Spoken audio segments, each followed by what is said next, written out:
Every Christmas my brother expected me to watch his kids, but when I finally said no, everything changed. Hi, I'm Ava.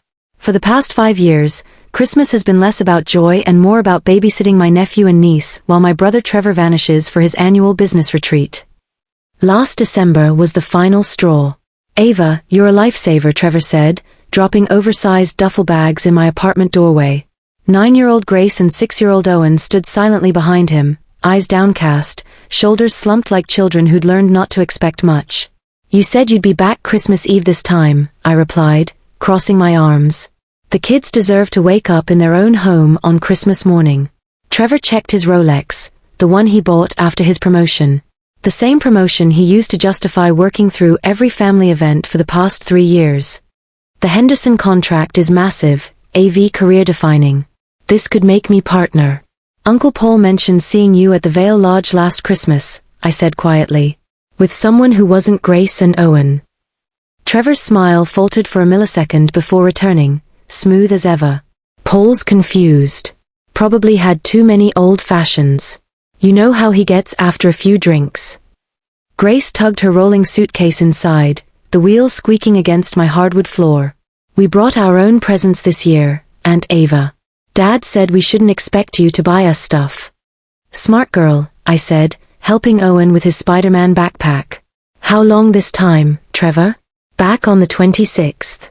Promise. He was already backing toward the elevator, car keys jingling in his hand. Kids, behave for Aunt Ava. Mind your manners. Daddy, you promised we'd make gingerbread houses together, Owen called out, his voice cracking slightly. You said we'd decorate them with gummy bears and everything. Next year, buddy. I swear. The elevator doors closed on Trevor's waving hand, and I watched the numbers descend, 5, 4, 3, 2, 1, carrying him away from his responsibilities once again. My neighbor Dorothy poked her head out of her apartment, her silver reading glasses perched on her nose. Another Christmas with the little ones? Every year like clockwork, I sighed, ushering the kids inside. That man. She shook her head, her pearl earrings swaying. My Charles would never. Have you talked to your mother about this situation? Mom thinks Trevor walks on water. Career-focused, providing for his family. I guided the children inside my apartment, their small frames seeming even smaller in the doorway. She doesn't know he dumps them here every Christmas while he goes skiing with his girlfriend. Skiing with his girlfriend, Grace finished, her voice small but matter-of-fact, like she was reciting the weather forecast. Dorothy and I exchanged glances, shock registering on both our faces. Grace, sweetie, what did you say? I knelt to her level, my knees pressing against the cold tile of my entryway. I found pictures on his phone last week. He told me not to tell anyone or Santa wouldn't come. That Santa has a special list for kids who can't keep secrets. She twisted a strand of brown hair around her finger, a nervous habit she developed after the divorce 2 years ago. How about hot chocolate? Dorothy suggested quickly, her voice overly bright. I've got those mini marshmallows you kids like, the colored ones shaped like snowmen. Later that night, after tucking the kids into my spare bedroom, Grace clutching her worn stuffed elephant, Owen hugging his Captain America pillow, I called my best friend Kelsey. The city lights twinkled outside my window, but they felt cold and distant. He's doing it again. Kelsey's voice crackled through the speaker, mixing with the sound of her dishwasher running in the background. Every single Christmas, Ava. And now the kids know he's lying. I'm furious. It's not just about my plans anymore. I had to cancel that trip to Savannah. Remember? The kids are old enough to understand they're being abandoned during the holidays. What does Claire say? She asked, referring to Trevor's ex-wife.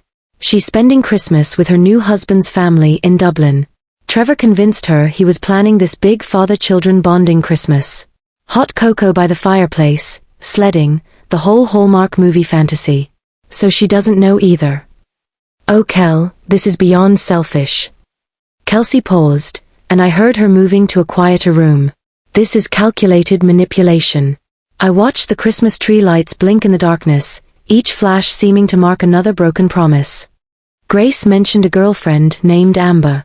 I think he's at some resort with her right now while everyone believes he's working on the Henderson contract. Have you considered just saying no next time? Like actually refusing and seeing what he does? That's what he's counting on. That I care too much about them to refuse. What am I supposed to do? Leave them stranded at his empty house? Kelsey was quiet for a moment. The kind of thoughtful silence that meant she was choosing her words carefully. You know, my cousin works for family services in Queens.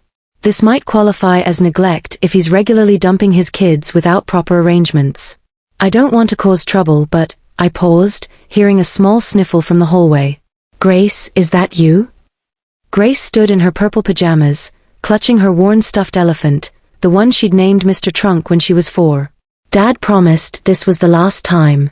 He said next Christmas would be different, that he'd take us to see the Nutcracker and everything.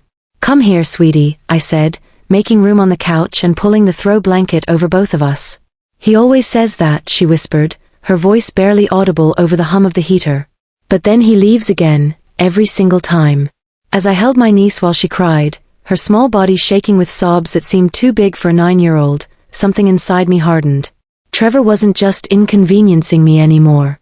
He was breaking his children's hearts year after year, teaching them that promises meant nothing and that they weren't worth keeping. Kel, I said into the phone, my voice steady with new resolve. I need to know more about those family services. Everything you can tell me. The following morning, I called Uncle Paul while the kids were watching Home Alone in the living room, Owen laughing at the paint can scene for probably the 100th time. Paul, it's Ava. I need the truth about seeing Trevor last Christmas. All of it. Uncle Paul cleared his throat uncomfortably. The sound of a man who'd been caught in a lie. Listen, AV, I didn't want to cause problems in the family. You know how your mother gets. The problems already exist. I need facts, not family politics. There was a long pause. I could hear traffic in the background.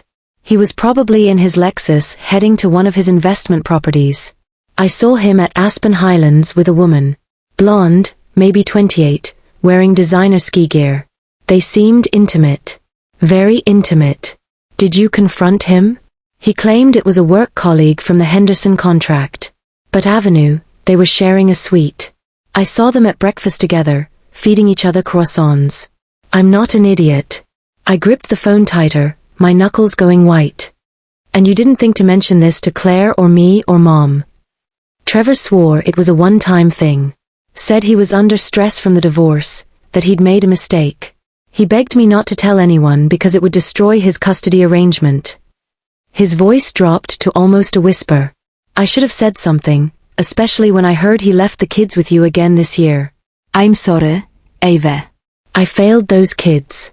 After hanging up, I called Claire in Dublin, my hands trembling slightly as I dialed. Ava, is everything okay with the kids? Her voice was immediately concerned. That maternal instinct that never goes away, even after divorce. They're fine, but there's something you should know. Trevor isn't on a business trip. He's never on business trips during Christmas. Silence stretched between us, broken only by the sound of church bells chiming in the background on her end. What are you talking about? He's been dumping Grace and Owen with me every Christmas for 5 years while he goes on vacations with girlfriends. Multiple girlfriends, apparently. That's not, she started, then stopped, her voice catching. Wait. 5 years? Even when we were still married, when I thought he was working late at the office. Yes. The string of words that followed wasn't suitable for the season of goodwill, but it was completely justified. I'm coming back, Claire declared, her voice steel. This is unacceptable. I've been arranging my holidays around his supposed special Christmas plans with the kids. I turned down my husband's family trip to Barcelona 2 years ago because Trevor said he wanted extra time with them. There's more, I said, watching Grace and Owen laugh at the movie, unaware that their world was about to shift. Grace found photos on his phone. He told her not to tell anyone or Santa wouldn't come. He weaponized Santa Claus, Claire. He used Santa to manipulate our daughter into hiding his affair.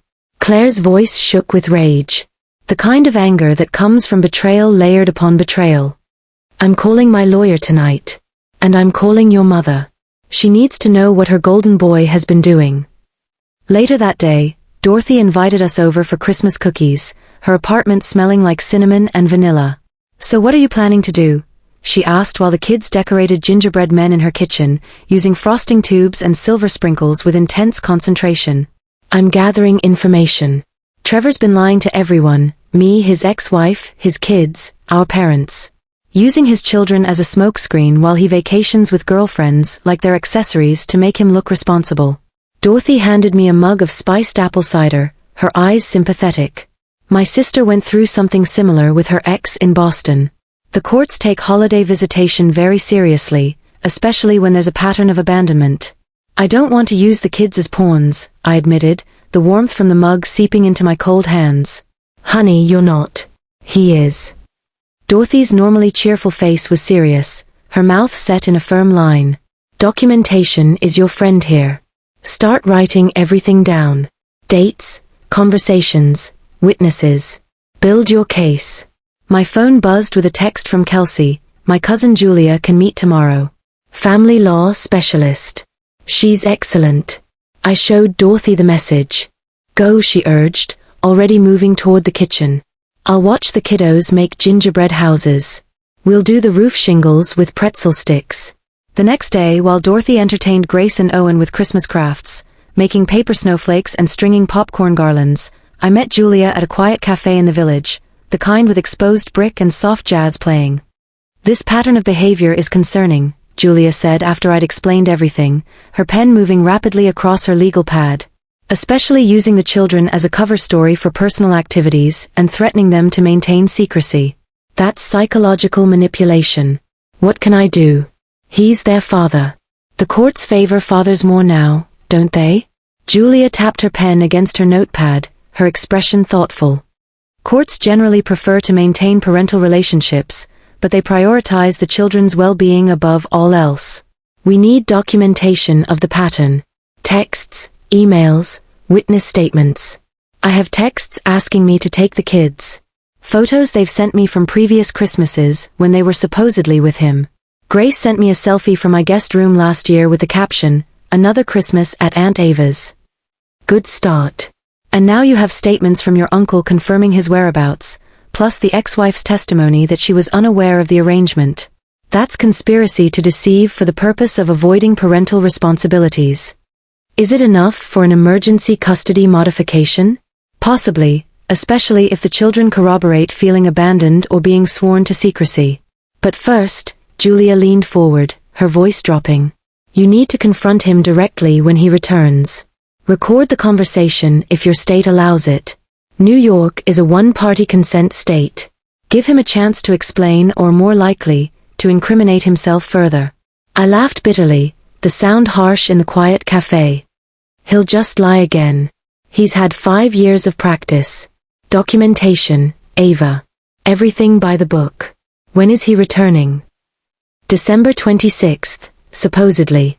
Though his track record suggests it'll be later. Julia handed me her card, her fingers cool against mine. Call me after you speak with him. And remember, stay calm, stick to facts, and focus on the children's welfare, not your inconvenience. Judges respond to child welfare concerns, not sibling disputes. I nodded, a plan forming in my mind like frost crystallizing on a window. Trust me, this is about much more than my convenience now. This is about 2 kids who deserve better. Trevor didn't return on the 26th or the 27th. Finally, on December 28th, he called, and I could hear resort sounds in the background, clinking glasses, laughter, music. Slight change of plans, AV flight was overbooked. I'll be there tomorrow afternoon. I kept my voice neutral, practicing the calm Julia had advised. The kids miss you. I miss them too. Been working non-stop on this account. You're the best sister ever, you know that. When he finally arrived on the 29th, tanned, relaxed, wearing a new Columbia jacket, I was ready. My phone was positioned on the bookshelf, camera recording, just as Julia had instructed. Hey superstar, he greeted me, arms wide for a hug. How were my little monsters? They behave themselves? Let's talk in private, I said, nodding toward my bedroom. The kids are watching a movie. Ooh, sounds serious, he chuckled, following me with the confidence of someone who'd never faced real consequences. I closed the door behind us, my heart pounding. Where were you this Christmas, Trevor? His smile remained fixed, Practiced. I told you. The Henderson contract. They needed me at the office for presentations. Stop lying. My voice was ice, each word deliberate. I know you were at Copper Mountain Resort. I know about Amber. I know this is the 5th Christmas you've abandoned your children for a vacation. His face darkened, the charming mask slipping. Abandoned? That's a strong word for leaving them with family. They were safe. They were fed. They were fine. Grace found pictures on your phone. You threatened her with Santa not coming if she told anyone. You manipulated your 9-year-old daughter into keeping your secrets. Something ugly flickered in his expression, anger mixed with fear of being caught. You're making a big deal over nothing. Kids are resilient. They bounce back. Claire knows everything now. So does Mom. So does Uncle Paul. Everyone knows you've been lying. Trevor's casual demeanor vanished like smoke. You had no right to involve them. This is between us. No, I said, my voice rising despite my efforts to stay calm. You had no right to use me as free childcare while you vacationed with your girlfriend. You had no right to lie to your children year after year. You had no right to threaten Grace into keeping your secrets. You stole Christmas from them 5 years in a row. It was a harmless white lie. Every parent uses Santa. It's part of the magic. This isn't about Santa, I snapped, all pretense of calm gone. It's about you systematically lying to everyone who cares about you, manipulating your children, and breaking their hearts every Christmas so you can play bachelor. Trevor's voice turned pleading, switching tactics like he did in his sales presentations. AV, come on. I work hard all year. Don't I deserve some time off? Some happiness? Not at your children's expense. I'll make it up to them. Next year will be different, I promise. We'll go to Disney World, the whole deal. I laughed bitterly. You say that every single year. Grace remembers each broken promise, even if you don't. What do you want from me? He demanded, his face reddening. An apology. Some accountability. Fine. I'm sorry. Are you happy now? I want you to be a father to your children. I want you to stop lying. I want you to stop using me. Using you. His voice went sharp. I pay for everything they need. Their clothes, their school, their accept your presence, I interrupted. The one thing they actually want. Trevor's voice lowered dangerously. You've always been jealous. Perfect Ava, everyone's favorite. You love playing martyr with my kids because you can't get your own life together. This conversation is over, I said, reaching for the door handle. He grabbed my wrist, his fingers digging into my skin. You think you can turn my family against me? My own kids? Let go of me, Trevor. You've never liked Amber. You've been trying to sabotage us from the beginning. I've never even met her. I wrenched my arm free, stumbling backward. This is about your children, not your girlfriend. The bedroom door opened. Grace stood there, eyes wide, Owen peeking around her shoulder. Grace, go back to the living room, Trevor said quickly, his voice switching to fake cheerfulness. Is it true? Grace asked quietly, her voice trembling. You didn't have to work. You were with Amber again. You chose her over us. Trevor knelt down, reaching for her. Sweetheart, grown-up relationships are complicated. Sometimes you promised this Christmas would be different, she whispered, tears streaming down her face. You promised we'd be together, that we'd make snow angels and drink hot chocolate and watch Christmas movies. You promised. We will be together next year. I swear. You always say that.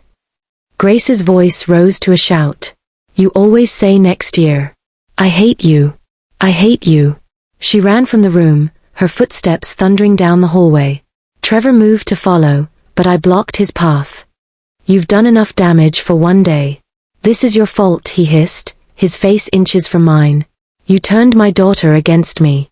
You poisoned her mind. You did that all by yourself. His face contorted with rage. You think you're so perfect? Little miss, fix everything. I'll show you what happens when you mess with my family.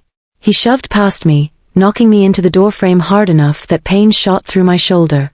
In the living room, Owen was crying while Dorothy tried to comfort Grace, who was sobbing into her hands. Trevor grabbed his son's arm roughly. We're leaving now. Get your stuff. Trevor, stop. I said, following him, my shoulder throbbing. You're upset. Don't take it out on the kids. They're my kids, he shouted, spittle flying. Not yours. You don't get to play mommy just because you couldn't keep a man long enough to have your own. The room fell silent except for Owen's sniffles. Get out, I said quietly, each word like a stone dropping into still water. Gladly. Kids, get your stuff. We're going home. Grace backed away from him, pressing herself against Dorothy. I don't want to go with you. Grace now. Trevor's voice was thunder. You're hurting me, Owen whimpered, trying to pull his arm free from Trevor's grip. Something in me snapped. I pulled out my phone. Let him go, or I'm calling the police. Trevor released Owen, who ran to Dorothy like his life depended on it. You wouldn't dare. Try me. We stood there at an impasse until Trevor's phone rang. It was Claire, her name flashing on his screen. His face paled as he answered. Claire, I can explain. Just let me. Whatever she said made him go silent, his jaw clenching. After a long moment, he hung up, glaring at me with pure hatred. Congratulations. You've ruined everything. My relationship, my family, everything. He stormed toward the door, pointing at the children with a shaking finger. This isn't over. I'll be back for them tomorrow when everyone's calmed down and stopped being hysterical. The door slammed behind him, rattling the pictures on my wall. I was shaking as I dialed Julia's number. It's Ava. We need that emergency custody modification now.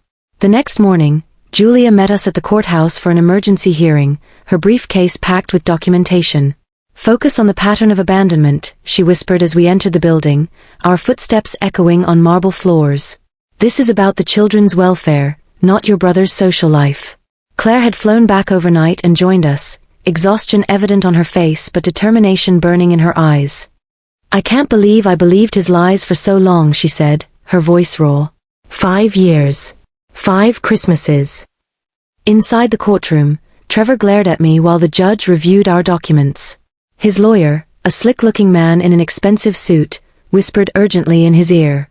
Miss Collins, explain why this requires emergency intervention, Judge Martinez said, peering at us over her reading glasses.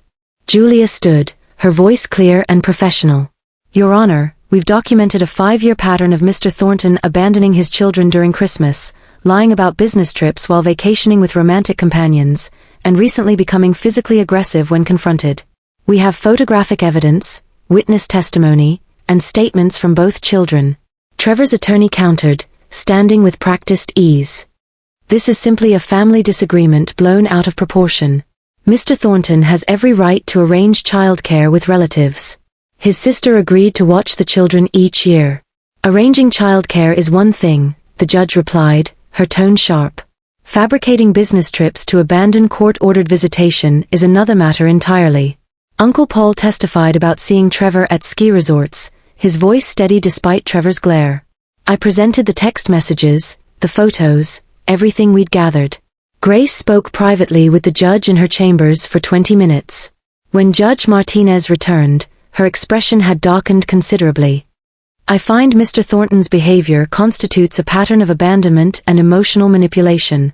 The court grants temporary custody to Miss Claire Thornton with supervised visitation for Mr. Thornton pending a full hearing in 30 days. This is ridiculous. They're my children. Trevor shouted, jumping to his feet. Control yourself, or I'll hold you in contempt, the judge warned. One more outburst and you'll spend the night in a cell. In the hallway afterward, Trevor confronted me, his finger jabbing toward my face. This is all your fault. You've always been jealous of my happiness. You destroyed my life because you're miserable. Claire stepped between us, her voice cold as January ice. The only person to blame is yourself, Trevor. You did this. Claire, please. His voice turned pleading, reaching for her. I made a mistake. Everyone deserves a second chance. This wasn't your second chance, she replied coldly, not even flinching from his touch. It was your 6th. You won't get a 7th. 3 months later, I celebrated the final custody ruling with my friends at our favorite bistro in the West Village. The spring sun streamed through the windows, warm and bright. Claire got primary custody with Trevor having supervised visits twice a month, I explained, sipping my wine. Which he's already missed 3 times. Apparently, Amber broke up with him when she found out about the custody battle. And how are you holding up? Kelsey asked, reaching across the table to squeeze my hand. He's still your brother. Honestly, I'm relieved. I thought I was helping the kids all these years, but I was actually enabling his neglect. Sometimes love means saying no. My phone buzzed with a text from Trevor, Mom's birthday dinner Saturday. She wants you there. Time to put this behind us. Family is family. What will you say? Dorothy asked, watching me carefully. I typed one word, no. Just that. Simple. Final. Next Christmas, I said, setting down my phone with a smile, I'm taking the kids to Disney World with Claire and her husband. We're starting new traditions. Real ones. And Trevor? Kelsey asked. He made his choice. I've made mine. Sometimes the most powerful thing isn't about making someone suffer. It's about finally saying no and meaning it. It's about protecting those who can't protect themselves. It's about breaking the cycle before it breaks the children. Have you ever had to say no to a family member who took advantage of your kindness? How did you find the strength to stand your ground? Sometimes we all need to be reminded that boundaries aren't just necessary, they're acts of self-respect and love.